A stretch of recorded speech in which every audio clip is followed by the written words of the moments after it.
Pero lo primero que te quería plantear es cómo surge esta escuadrilla, porque la Ujú. historia, como digo, de la infantería ya la conocemos, pero vamos a irnos ahora al aire. Muy bien. Pues lo que es la organización de la Escuadrilla Azul va a seguir un camino paralelo a lo que es la infantería.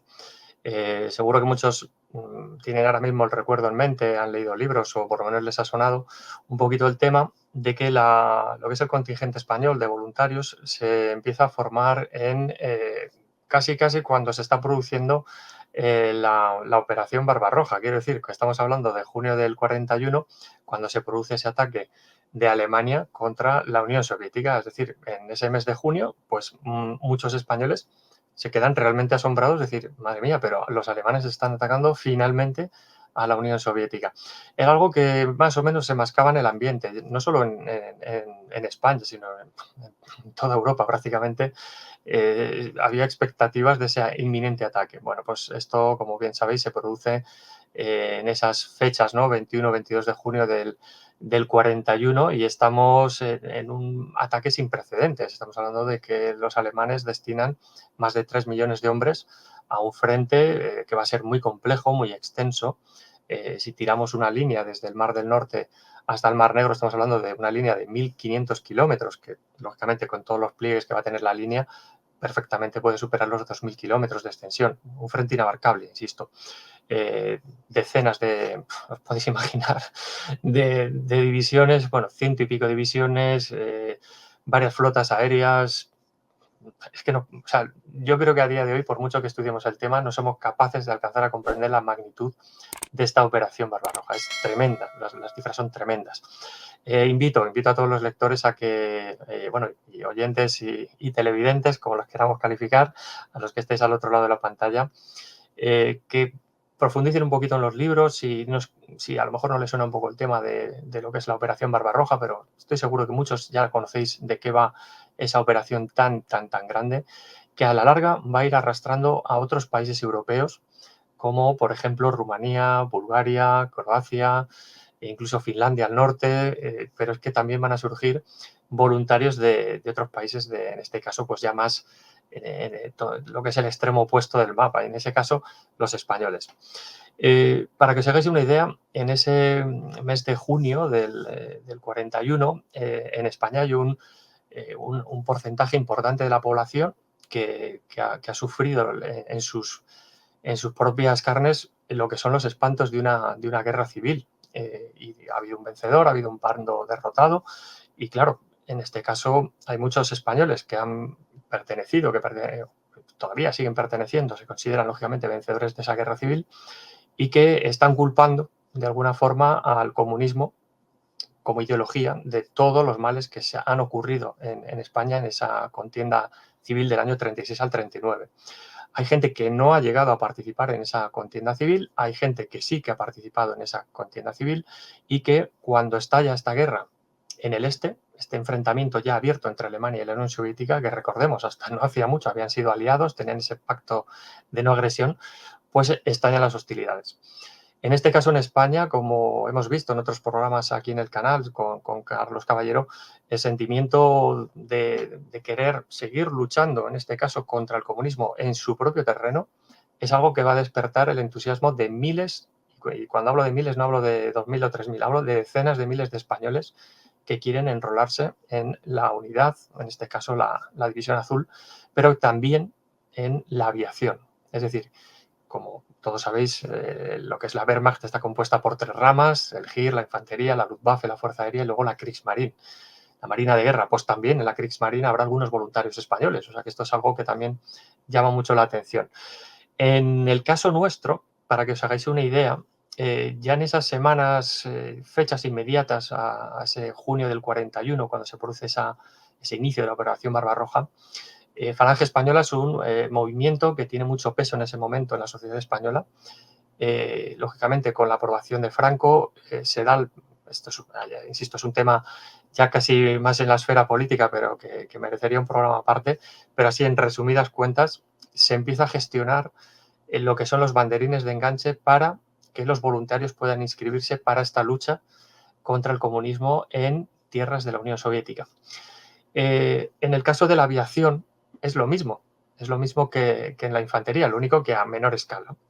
En cuanto esta, insisto, esta organización, Falange Española, propone la organización de las unidades, pues que tienen que ir al frente a combatir contra la Unión Soviética, etcétera, etcétera, hemos visto que en la División Azul hay banderines de enganche que en un solo día están duplicando, incluso triplicando la tasa de voluntarios asignadas. O sea, es una auténtica locura, ¿no?, de la cantidad de gente que había dispuesta para ir al frente.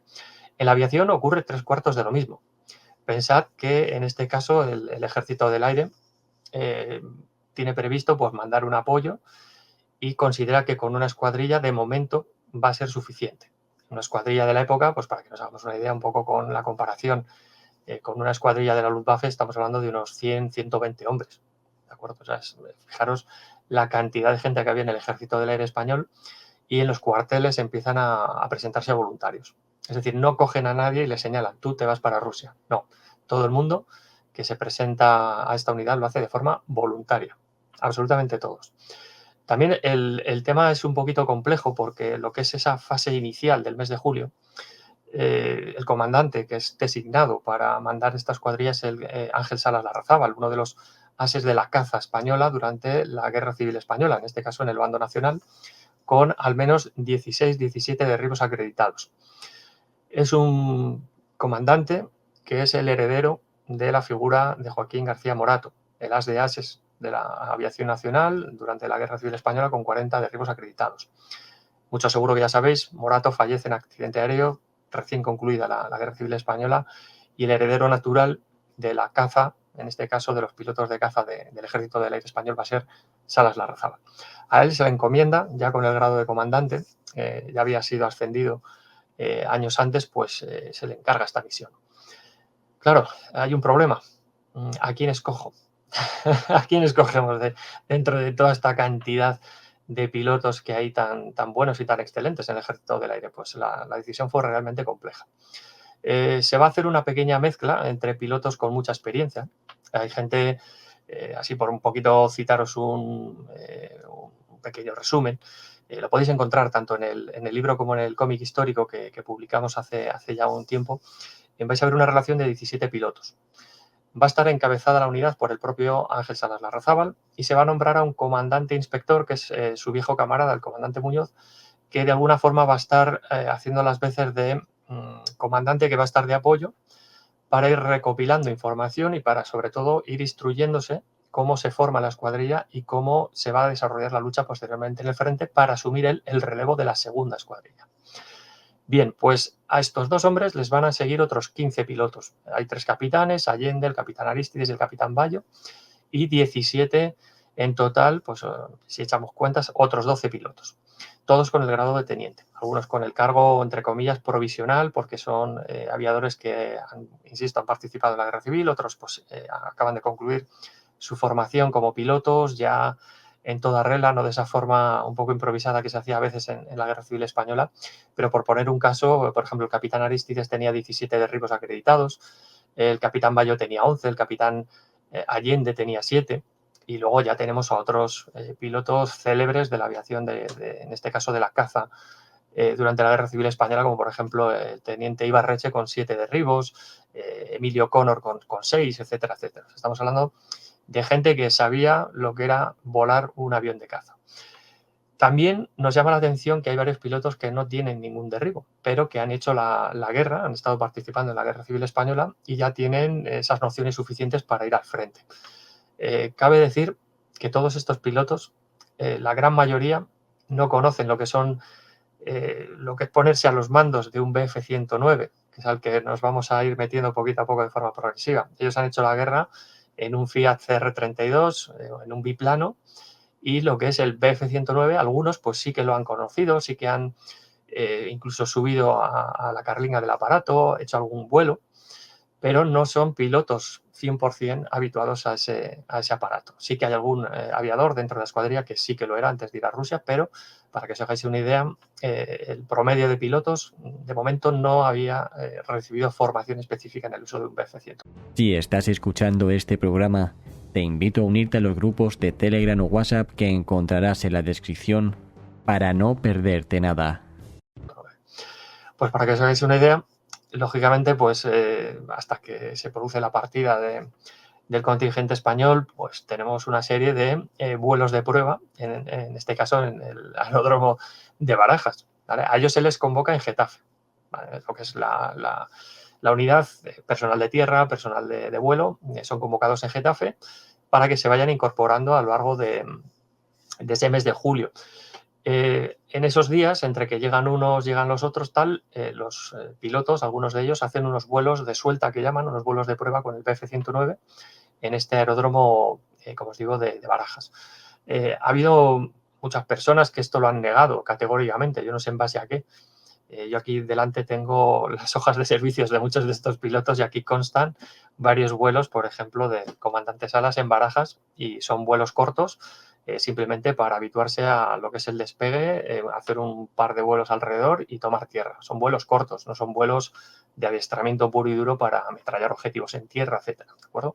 Pero hay constancia de varios pilotos, y lo tengo aquí delante, de esas hojas de servicios, esas hojas de vuelo, que están a disposición en algún que otro archivo histórico militar. O sea que esos son los orígenes más básicos, de la forma más resumida que podemos decir, de la Escuadrilla Azul: convocatoria a todos los voluntarios, selección por parte de Ángel Salas Larrazábal, y a finales ya casi de julio tenemos la unidad preparada.